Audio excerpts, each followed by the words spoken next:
So I want to start off with a little challenge for you. The challenge is to figure out what these things have in common. We have the honeybee, the quaking aspen, the topaz, the California seagull,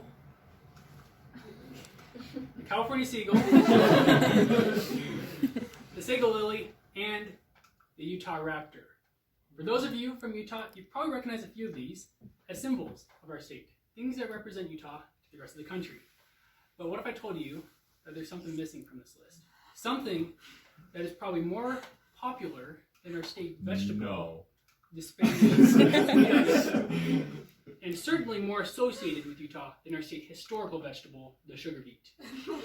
Utah is known for having the greatest snow on earth. But when it comes to the greatest condiments, this is the place. I am here to tell you why fry sauce has become the official condiment for the state of Utah.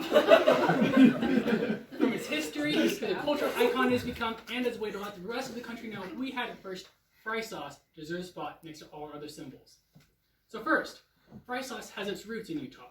It was invented by Don Carlos Edwards. He was born in Logan, Utah, and he began his entrepreneurial endeavors by selling hamburgers, hot dogs, and french fries on a stand on Pioneer Day in 1924.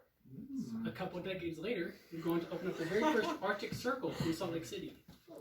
There, he would mix ketchup, mayo, garlic, and a few other seasonings to create what he termed pink sauce. He offered it to his customers, and they loved it. It took off almost as fast as it takes a couple in Provo to get engaged. He would continue to make tweaks and changes to his recipe, which later became known as fry sauce.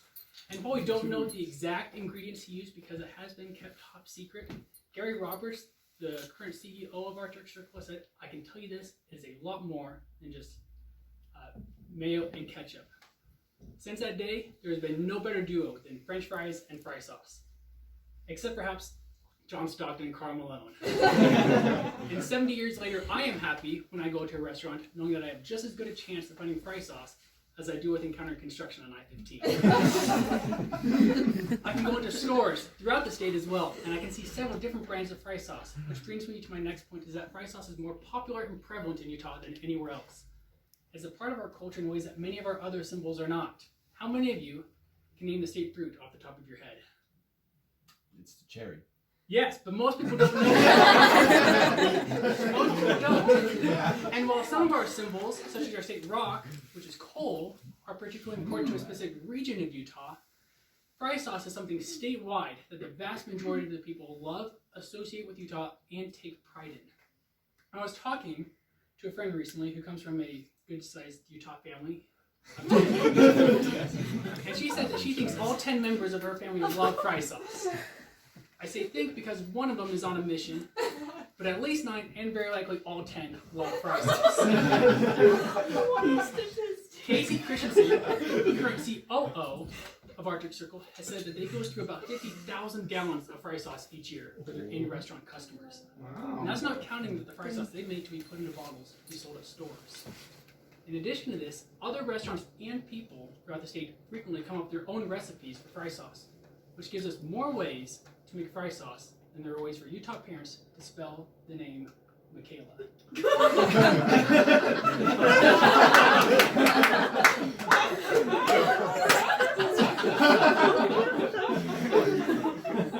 Continuing on with Casey Christensen. He said, "I can tell you that we stay pretty close to the very basis of the recipe, which is an equal mix of ketchup and mayo. There's no secret to that. Then there's a ratio of sauce to spices, and here we don't use pickle juice. Other than that, nowadays, there's lots of kinds of fry sauce that you would have seen many years ago. Fry sauce can be as simple as just ketchup and mayo, or as complex as some of the recipes I've seen that call for garlic, onion powder, salt, pepper, and pickle juice. But why is this important? You may be thinking, hey Grant, I like fry sauce. Who doesn't like fry sauce? But does it really need to be the official condiment of our state? And to that I say yes. And this is why. Want mayo chup in stores? Mayo chup? Oh my heck. They are trying to sell our culture and they're acting like they made it up. Sure, Heinz can make fry sauce. I've got no problem with them making fry sauce. They just can't call it mayo chup. Even our governor, Spencer Cox, called him out on this. He tweeted, "Look, Heinz Ketchup, you may not care what a lieutenant governor thinks, or, like most people, what a lieutenant governor even is, but don't make me bring Jim Gaffigan into this mayo truck debate. It's called fry sauce. Hashtag do the right thing." He's referencing a tweet from Jim Gaffigan who says he's excited to come to Utah and perform and have some fry sauce. In addition to this, fry sauce is gaining traction in other states as well. In fact, Oregon is selling more bottles of fry sauce in stores than Utah is. Now, this may be due to the fact that Oregon has a higher population than Utah, and that there's fewer restaurants that offer fry sauce. And this isn't a bad thing at all. As Utahns, we love our culture. We love sharing our culture. We want everyone to have fry sauce. But we need to understand that as fry sauce becomes more and more popular outside of the state, it will become less and less associated with Utah unless we do something. And as a last reason, I just want to squeeze in there as to why fry sauce is something we should focus on. Well, Utah's been known for something else for quite a while, and it might be good if we were to step away from this just a little bit.